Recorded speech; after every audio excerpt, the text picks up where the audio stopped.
Alam nyo, nung pinagpipray ko to kung sino yung bibigyan ng assignment, talagang pinagpipray kong maigi kay Lord. Hanggang sa nabuo, except one. Except one. No? Hindi ko na, sino? Kulang ng isa. Sabi kong gano'n. Tinanong pa nga ako nito, na, buo na? Sabi ko, hindi pa kulang pa ng isa. Ano? Sino ba? Yung ang inaano ko, pinagpipray kong maigi kay Lord Ayos na yung anim Yung isa lang ang di ko maano kung ano. Alam nyo, meron isang bagay na hindi ko ine-expect I never really expected it. Alam nyo, sabi niya sa akin, ako na lang. Napatingin nga ako sa kanya nung pagsabi niya, ako na lang. Ha? Sigurado ka? Sabi ko, sigurado ka? Hindi, paano kasi, si Tita Joy, sinasabi nga niya sa akin na pagdating sa mga turo, ikaw yan, pag kami nag-uusap. Ako sa mga, counseling, pag-encourage, gano'n. Aminado naman talaga ako, nakikita ko naman yung kilos ng Lord sa kanya pagdating sa counseling at sa ano. Pero nung yung araw na yung nag-usap kami, yung nagsabi siyang ganon, nagulat talaga ako. Sabi ko, sabi pa nito sa akin, imbis na encourage mo ko. Yung ganon sa akin. Yun. Kaya sabi ko, sige na nga. Pero pinagpray ko rin kay Lord. At Lord,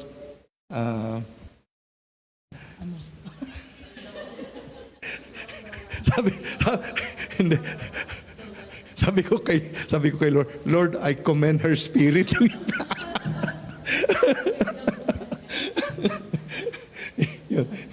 Seriously po, na-bless talaga ako dahil hindi ko akalain talaga na, at yun na nga, kita ko naman yung ano niya, talaga nandun yung pagpursige niya. Kaya talaga, Lord, inaalaw nyo to, so meron kayo sigurong magandang gagawin. Yon. So yun po. Siya ngayon, yung halos lahat ng mga experience po sa church, no? Pagdating ng Good Friday, nag-a-assign kasi kami ng mga ganito. Marami talaga ang pinag-aagawan ito itong saying na to, pinag-aagawan. Dahil napakasimple nga naman kasi, it is finished. Yun. So yung pang-anim nga, salita ni Jesus, ay John 19:30. Sabi nga, when Jesus had received the sour wine, yung sour wine, di ba? He said, it is finished. So, yun po ang isi-share po ng aking beloved. Yan. Pwedeng ituloy mo na. Gusto mo bitaw sa tabi mo? Oo, diyan ka lang. Hallelujah. Hallelujah. Actually, biro lang yun Biro lang yun sabi ko. Kasi nung nagsasabi na siya yung mga yan, sabi ko sa kanya, ako doon sa it is finished. Biro, yung lang kasi, dahil nag-ano siya It is finished. Ginano na niya kung sino yung mga lalagay. Tapos may naiwan. Kasi alam na niya lahat kung kanino naiwan nga yan. Sabi ko, diba? Sabi ko, akin yan kaya lang nga, sabi niya, sigurado ka. Sabi ko nga sa kanya, ikaw naman, imbis na encourage mo ako, dinidiscourage mo ako. Sabi niya, hindi kasi alam ko naman ang porte mo, sabi niya. Sabi ko, di ba sabi mo nga sa kanila, mag-i-encourage lang, di kaya ko yan. Encourage di ba? I-encourage So talagang but glory to God that sabi ko nga kay Lord, I cannot do this without you. Sabi ko dahil alam niyo naman, sabi ko ganon, hindi ko to porte, pero sabi nga po ninyo, sa kahinaan namin, ikaw ang kalakasan ko, Lord. Kaya yan. Well, anyhow, talagang ayoko nga sanang ito dahil talagang nakakaiyak Sinabi pa lang, it is finished, no? Ito daw yung pinaka-powerful declaration ever spoken from the cross. It is finished. Ito daw talaga, no? Kasi bakit mo naman nasabi yan? Dahil ginawa ng lahat ni Lord Ginawa ng lahat ni Lord. Kaya nung ini-imagine ko yung nangyari, tapos ito si JD, kinanta yung De La Rosa. Lalo akong naiyak dahil nakita ko yung ginawa ni Lord, yung ginawa ni Jesus Christ. Yung bugbog na nastang mo niya, yung lahat, yung sakripisyo, yung latay. Tapos yung nakita ko siyang hinang sa cross. Talagang iyak ako dahil sabi ko, ako dapat yun eh. Ako dapat eh. Yung nakaano doon. Kaya talagang nakakaano yung ginawa ni Lord. Every time na magkaroon kami ng asawa ko ng mga problema, until now may problem. Hindi naman mawawala ang problem. But ito nga na, malaki ang, kahit nagano kalaki ang problema, wala na atang hihigit pa sa ginawa ni Jesucristo sa cross ng Kalbaryo. Kasi kung sasabihin natin na Diyos kasi siya eh, ako hindi. Pero that time kasi ano siya eh, human siya gaya natin. Daman niya lahat yung sakripisyo. Ito kasing nakalagay dito, hindi ito eh. Hindi mo na siya makikilala talaga. Talagang bugbog sarado yung mukha niya. Kahit na sabihin mo yung, kung napanood niyo yon na inano yung mukha niya sa, yung may umano sa kanya, inanuhan siya ng ano ba yun, towel ba yun o hotel o whatever. Hindi na talaga makilala ang kanyang mukha. Dahil nga sa bugbog na sarado na ginawa sa kanya. Talagang makikita mo yung hagupit sa kanya na I don't know, no? Siguro sa atin, yung palo lang nga sa atin ng magulang natin, naiyak na tayo. What more yan? Ilang milya yung nilakad niya. Yung ang napunta kami sa talaga sabi ko, dito lumakad, dito sabi nga niya, dito lumakad si Jesus. Ang layo nung nilakad, pasan-pasan yung cross. Tayo nga, lakad lang dito kasi nga walang sasakyan. Nagre-reklamo na tayo. No? Kaya hindi natin pwedeng sabihin na Diyos kasi siya eh. Nadama niya lahat yung pain. Kaya kung anong pain ng nararamdaman natin, nararanasan natin, naranasan din ni Lord yan. Kaya sabi nga, di ba niya, sa oras ng ating kahinaan siya yung ating kalakasan eh. Sa oras ng mga problema natin, siya yung kasagutan. Pinadama niya lahat sa atin eh. Yun nga sinabi niya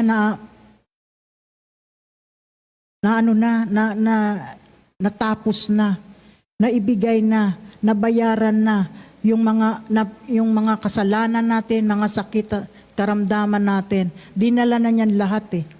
It is finished. Wala na tayong hihingin pa o hahanapin pa. Kaya nga kami, paulit-ulit lang kami mag-share ng asawa ko ng pagka ito na pag-uusapan, pati itong sa church, na pag-uusapan namin. Si Lord lahat ang sanhi ng ginagawa natin. Si Lord lahat talaga ang kaya na tayo nandito.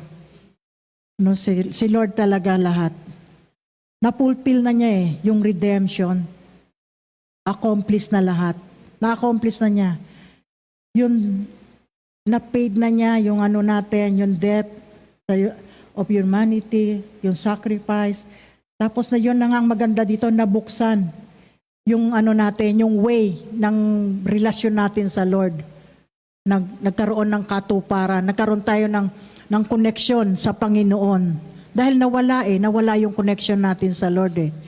Because of Jesus Christ, nagkaroon tayo ng connection sa Lord. Yun yung sabi ko nga pagka napag-aanuhan namin yung ni Lord, nakakaiyak dahil biro mo, tayo dapat yun tayo dapat yung naipako tayo dapat yun Hindi kasi tayo, bang magandang words doon, hindi talaga tayo karapat dapat yung sa kanyang grace, yung kanyang mercy na binigay sa atin, hindi tayo karapat dapat, pero because He loved us so much, dahil sa pag-ibig niya, mahal niya tayo, binigay niya yung bugtong na anak niya para sa atin, para magkaroon tayo ng reconciliation sa Lord, sa Ama, no?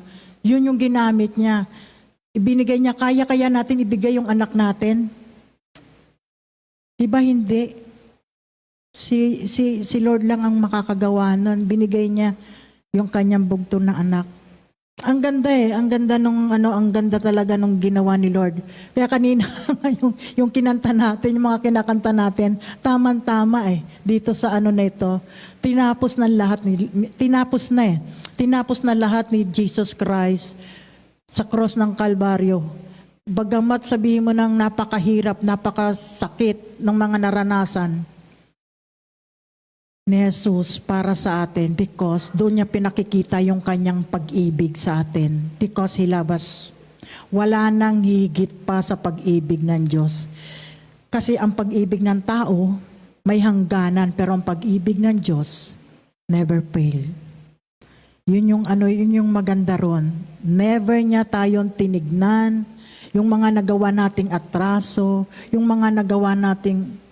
mga sakit na ginawa natin sa Diyos, never niya yon tinignan. Kinover niya tayo ng kanyang pag-ibig.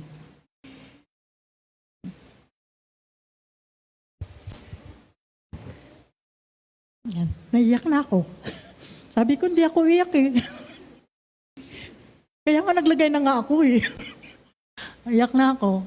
Kasi, yung pag-ibig ni Lord sa atin, tignan natin kung hanggang kailan tayo nakakakilala kay Lord. Hanggang ngayon, nakakagawa tayo ng nakakagawa tayo ng mga bagay na hindi dapat. Nakakalimutan natin na nandyan si Lord. Nakakalimutan natin yung unfeeling love ni Lord. Nakakalimutan natin yung ginawa ni Lord sa cross ng Kalbaryo. Pero siya never siyang nakalimot sa atin. Napaka-faithful niya. Never niyang tinignan na ikaw makasalanan ka, ayoko dapat ganito gawin mo. Hindi siya ganun. Hindi niya tayo binigyan ng ganong dapat natin para matanggap ka niya. Never. Kaya na-amaze ako sa Panginoon na yung pag kami nag-uusap ng asawa ko, sa dami ng kasalanan natin, na kahit na naglilingkod na tayo sa Lord, ang Lord faithful pa rin na ayusin niya tayo. Faithful pa rin yung kanyang grace, yung kanyang mercy, laging nandiyan dyan. Lagi niya tayong inaabot. Anak, nandito ako. It's not yet finished. I'm working. Just wait. Trust in me. Yun yung sinasabi niya. Magtiwala tayo. Magtiwala lang tayo sa kanya at never niya tayong kinalimutan. Kaya, God is so good all the time. Talagang wala akong masabi kay Lord. Napakabuti niya sa lahat sa atin. At of course, yung sinasabi niya, the victory, ginawa na, naganap na. Talagang, yun, it is finished. Hallelujah. Manalangin po tayo. Father God, salamat to Lord God sa mensahe mo. Salamat to Lord God na talagang true and true, dinala mo Panginoon ang aming mga kasalanan, ang aming mga sakit at karamdaman sa cross ng Kalbaryo. Salamat Panginoon sa pag-ibig mo Lord sa amin. Hindi mo kami tinalikuran in spite of everything na nagawa namin sa inyo Lord. Salamat to Lord God na nandiyan kayong lagi sa amin. Na kayo ang aming pag-asa, kayo ang aming sandigan, kayo ang aming victory, O Lord. Kayo, O Lord God, ang nagsabi sa amin that you'll never leave us nor forsake us, no matter what happened, O Lord. You are always there for us. Thank you, Lord, sa mga pangako mong ito, Lord. Salamat, Panginoon, sa mga salita mo, Lord, na buhay at totoo, na lagi namin mga napapanghawakan, lagi namin, Panginoon, nagagamit sa aming buhay. Kung kami man, Panginoon, ay nakakalimot, O Lord, dalangin ko lang, O Lord God, na lagi mo kaming kalabitin, paalalahanan, O Lord, upang kami matutong bumalik, sumandal sa iyong mga salita, sa iyong mga pangako, O Lord. At nawa, Panginoon, ang sandaling ito, O Lord God, ay mamulat sa amin, O Lord, na you are there. Bagamat it is finished, but Lord, sabi mo nga, you're not still finished, O Lord God, with us. Patuloy mo kaming ihuhubugin, patuloy mo kaming tuturuan, O Lord God, ng mga panukala mo upang patuloy, O God, makita ka sa buhay namin na buhay at totoo, O Lord. We thank you for everything, O Lord God, that muli, O Lord, all the glory belongs to you. All the hallelujah is yours alone, O Lord. In Jesus' name, amen and amen.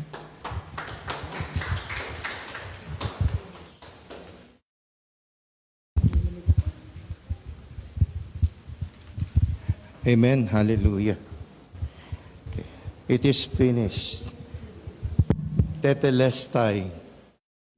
It's a word na very common nung panahon na yon, no? It's also a banking term nung panahon na yon.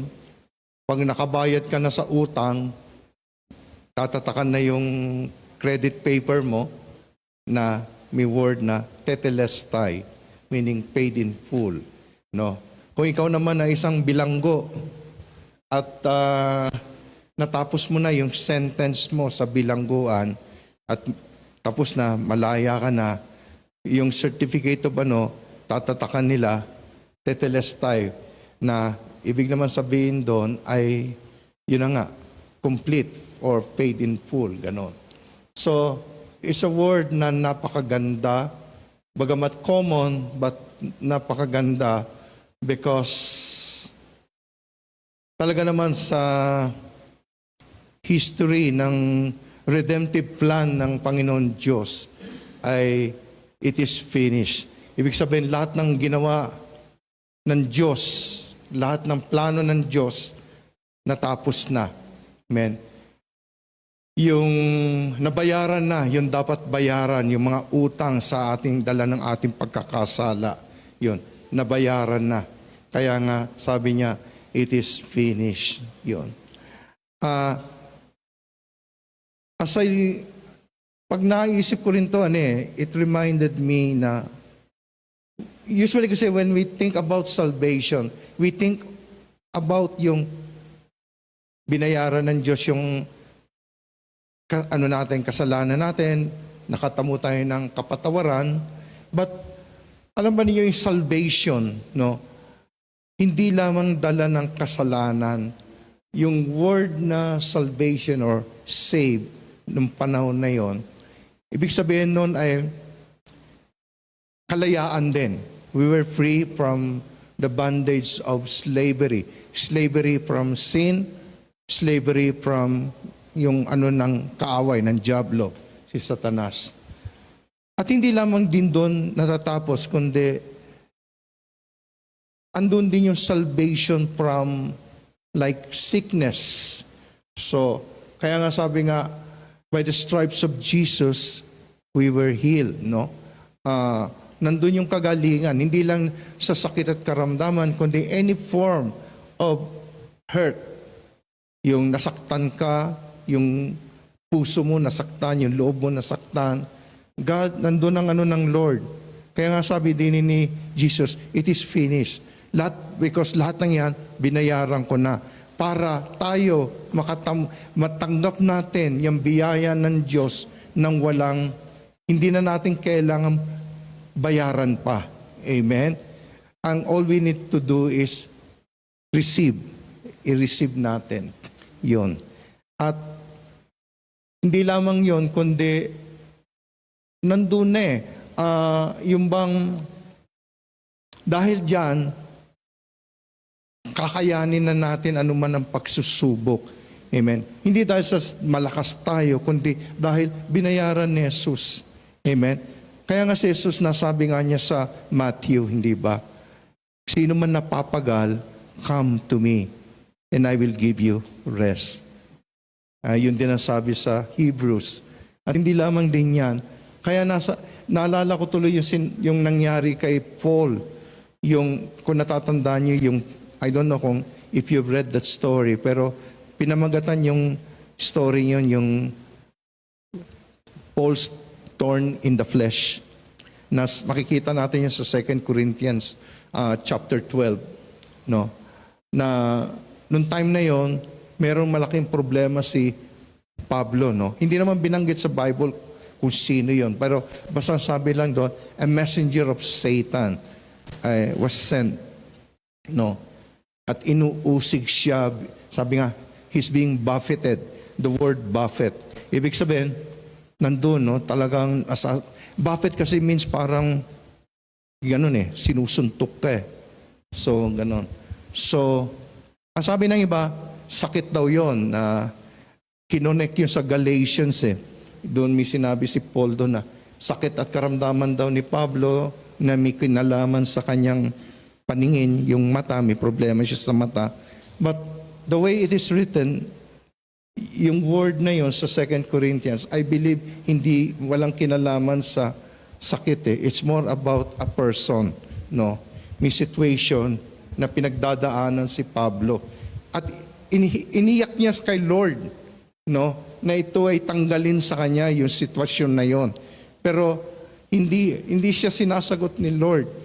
Hanggang doon sa third time, ang sabi ni Lord, my grace is sufficient. Yon. Where you are weak, there I'm strong. Yon. So, kaya nga doon ko na yung pagsabi ni Jesus na it is finished. Dahil diyan, kakayanin. Yung sabi nga sa Romans, kaya nga nasabi rin ni Pablo, we are more than conquerors. Amen?